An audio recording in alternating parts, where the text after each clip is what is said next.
What up guys, welcome back to the channel. So today's video is going to be a little bit different because I can't actually show you how I made this speaker because the files for that was accidentally deleted, so I can't show you that part, but I'm only showing you what it looks like on the back and in the front. This speaker only needs 5 volts to charge up the battery inside, which is an 18650, and on the left side is the charging module for the 18650, and then there's the voltage regulator right in the middle that boosts the voltage up to 5.5 volts, and the amplifier and the Bluetooth module on the right side. And these are the speakers.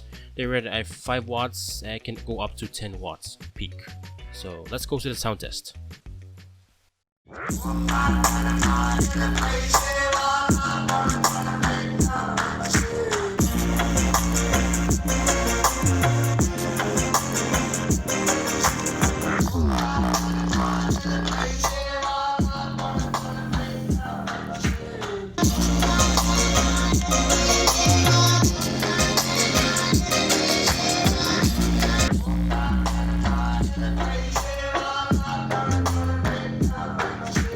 Once again, thank you so much for watching this video. If you are new to the channel, please consider subscribing. It will help me a lot.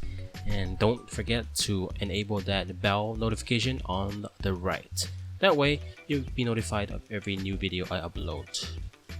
See you guys on the next one. Peace.